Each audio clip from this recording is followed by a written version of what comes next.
Hi friends, ബൂനി അനലിറ്റിക്സിൻ്റെ പുതിയൊരു വീഡിയോയിലേക്ക് നിങ്ങൾക്ക് എല്ലാവർക്കും സ്വാഗതം. ഇന്ന് നമ്മളിവിടെ ഡിസ്കസ് ചെയ്യാൻ പോകുന്നത് പിവറ്റിംഗ് എന്നതിനെ കുറിച്ചാണ്. ഓക്കെ, പിവറ്റിംഗ് എന്തിനാണ് യൂസ് ചെയ്യുന്നതെന്ന് വെച്ചാൽ ക്ലീനിങ് ദ ടേബിൾ ക്ലീൻ ചെയ്യാൻ വേണ്ടിയിട്ടാണ് നമ്മൾ പിവറ്റ് യൂസ് ചെയ്യുന്നത്. ഓക്കെ, അപ്പോൾ പിവറ്റ് ചെയ്യുന്നത് കൊണ്ട് നമുക്ക് ഡാറ്റനെ ട്രാൻസ്ഫോം ചെയ്യാം ഒരു ഫോമിൽ നിന്ന് മറ്റു ഫോമിലേക്ക്. അതായത് റോ ഡാറ്റനെ കോളം ഡാറ്റനെ അങ്ങനെ നമുക്ക് നമ്മുടെ ഡാറ്റ അനാലിസിസ് ഏത് രീതിയിലാണ് ആവശ്യമുള്ള ആ രീതിയിലേക്ക് കൺവേർട്ട് ചെയ്യാൻ വേണ്ടിയിട്ട് പിവറ്റിംഗ് യൂസ് ചെയ്യാം. ഓക്കെ, എന്നിട്ട് ഇതെല്ലാം ക്രിയേറ്റ് ചെയ്തതിനു ശേഷം അതിനെ നമുക്ക് സേവ് ചെയ്യാം. എങ്ങനെ സേവ് ചെയ്യാം? സേവേഴ്സ് എന്ന് കൊടുത്തിട്ട് സേവ് ചെയ്യാൻ പറ്റും. ഓക്കെ, ഏതിലാണോ സേവ് ചെയ്യുന്നത് അവിടെ മെൻഷൻ കൊടുക്കുക. ഓക്കെ, ഇതിൽ സേവ് കൊടുക്കുക. ഇനി ഈ പിവറ്റിംഗ് എങ്ങനെയാണ് നമുക്കൊന്ന് ജസ്റ്റ് നോക്കാം. ഇപ്പോൾ ഉദാഹരണത്തിന് ഇവിടെ നിങ്ങൾ കണ്ടില്ലേ, ഇവിടെ ഡാറ്റ 1 ടു ട്രാൻസ്പോസ്. ഓക്കെ, ഇവിടെ എങ്ങനെയുള്ളത്? ഒരു ടേബിൾ ഉണ്ട്. ഈ ടേബിൾ എ ബി സി എന്നുള്ള റോസ് ഉണ്ട്. ഓക്കെ, കറസ്പോണ്ടിങ് 2012 എൻ്റെ ഡാറ്റ ഇവിടെ ഉണ്ട്. ഓക്കെ, 2013 200 സെയിൽസ് എന്ന് വിചാരിക്കാം. സെയിൽസ് ആണ് 200 രൂപേൻ്റെ സെയിൽസ്. 2014 500 രൂപേൻ്റെ സെയിൽസ് ആണ്. ഓക്കെ, ബി എന്നുള്ള ഒരു ഐറ്റംസ് 2012 200, 13 800, 2014 480. സിഒ 300 2012, 2013 900, 2014 340. അപ്പോൾ ഇതിനെ പിവറ്റിംഗ് ചെയ്ത് കഴിഞ്ഞാൽ നമുക്ക് എങ്ങനെ പിവറ്റിംഗ് ചെയ്ത് കിട്ടണ്ടേ? ഇപ്പോൾ ഇത് ഓരോ വർഷത്തിൻ്റെ എന്താണ് 2012 അതിൻ്റെ ഒരു ഡാറ്റ ഇവിടെ ഉണ്ട്. 2013 200 രൂപേൻ്റെ സെയിൽസ് ചെയ്യാം, 2014 500 രൂപേൻ്റെ സെയിൽസ്. അപ്പോൾ ഇവിടെ പിവറ്റ് ചെയ്ത് കഴിഞ്ഞാൽ നമുക്ക് എങ്ങനെ കിട്ടുന്നത്? ഓക്കെ, 3 ഡാറ്റകൾ എടുത്തിട്ട് നമുക്ക് എന്താക്കി ഇതിനെ 2012 13 14 ഒന്നിച്ചെടുത്തു. ഒന്നിച്ച് ഇതേപോലെ എഴുതി. ഇത് സെപ്പറേറ്റ് കോളംസിലല്ലേ ഉണ്ടായിരുന്നത്, അത് ഒരൊറ്റ കോളംസിൽ എഴുതി. എന്നിട്ട് അതിൻ്റെ കറസ്പോണ്ടിങ് വാല്യൂസ് നമ്മൾ റോ ആയിട്ട് എഴുതി. ഓക്കെ, 2012 100, 2013 200, 2014 500. തന്നെ 3 പ്രാവശ്യം എഴുതിയിട്ട് 3 റോയിൽ എഴുതിയിട്ട് അതിനെ കൺവേർട്ട് ചെയ്യും. ഇതേ രീതിയിലൊക്കെ മാറ്റുന്നതാണ് പിവറ്റിംഗ് യൂസ് ചെയ്യുന്നത്. ഓക്കെ, ഇവിടെ ടാബ്ലൂവിൽ പിവറ്റിംഗ് ചെയ്യാൻ വേണ്ടിയിട്ട് വേൾഡ് ബാങ്ക് CO2 എമിഷൻ്റെ ഒരു ഡാറ്റ ഞാനിവിടെ ലോഡ് ചെയ്ത് വെച്ചിട്ടുണ്ട്. ഓക്കെ, അപ്പോൾ റോ ഡാറ്റ ഇവിടെ കണ്ടോ നിങ്ങൾ? About CO2 four split, CO2 pivot ചെയ്ത ഡാറ്റയാണ്.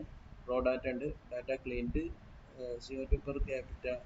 ഓക്കെ, ഇങ്ങനെ ഒരുപാട് ഡാറ്റകളുണ്ട്. ഇതിൽ റോ ഡാറ്റേനെ എനിക്ക് ക്രിയേറ്റ് ചെയ്യണം. അപ്പോൾ റോ ഡാറ്റേനെ നമുക്ക് ക്രിയേറ്റ് ചെയ്യാൻ വേണ്ടിയിട്ട് ഞാൻ റോ ഡാറ്റേനെ എടുത്തിട്ട് ഈ ഇൻ്റർഫേസിലേക്ക് വലിച്ചിടും. ഓക്കെ, അപ്പോൾ ഡാറ്റകൾ ഇവിടെ വന്നിട്ടുണ്ട്. ഓക്കെ, ഇനി ഞാൻ എന്താ ചെയ്യാൻ പോകുന്നതെന്ന് വെച്ചാൽ, എനിക്ക് ഇവിടെ ഈ ഡാറ്റ നിങ്ങൾ നോക്കൂ.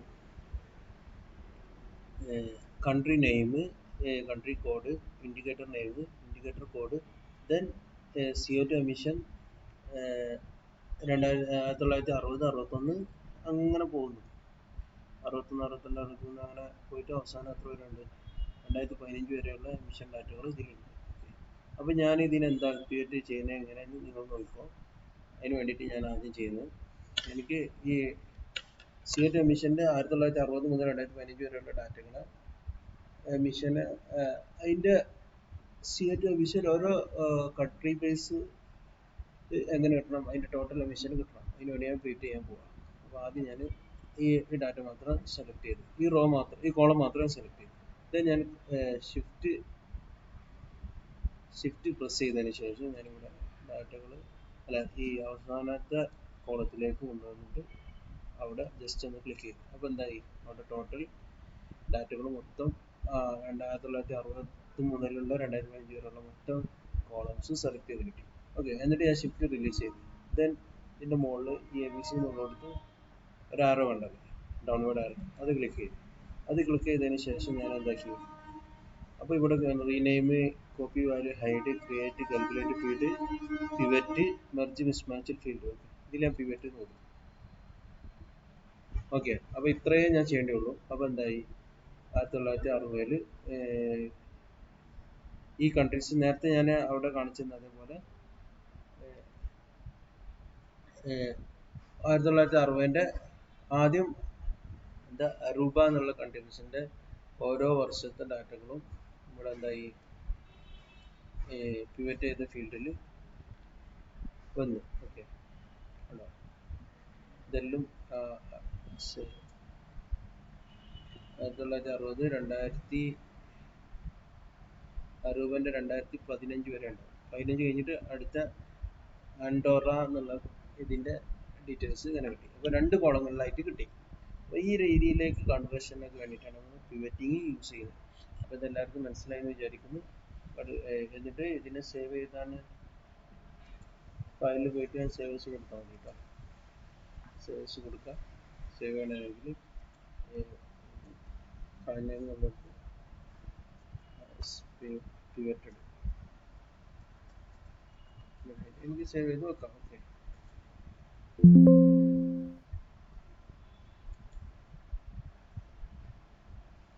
അപ്പോൾ ഇത്രേ ഉള്ളൂ പിവറ്റിംഗ് ഉള്ളത്. അപ്പോൾ ഇതെല്ലാവർക്കും മനസ്സിലായി വിചാരിക്കുന്നു. അപ്പോൾ പുതിയൊരു വീഡിയോ വരുമ്പോഴേക്കും നിങ്ങൾക്ക് എല്ലാവർക്കും നന്ദി.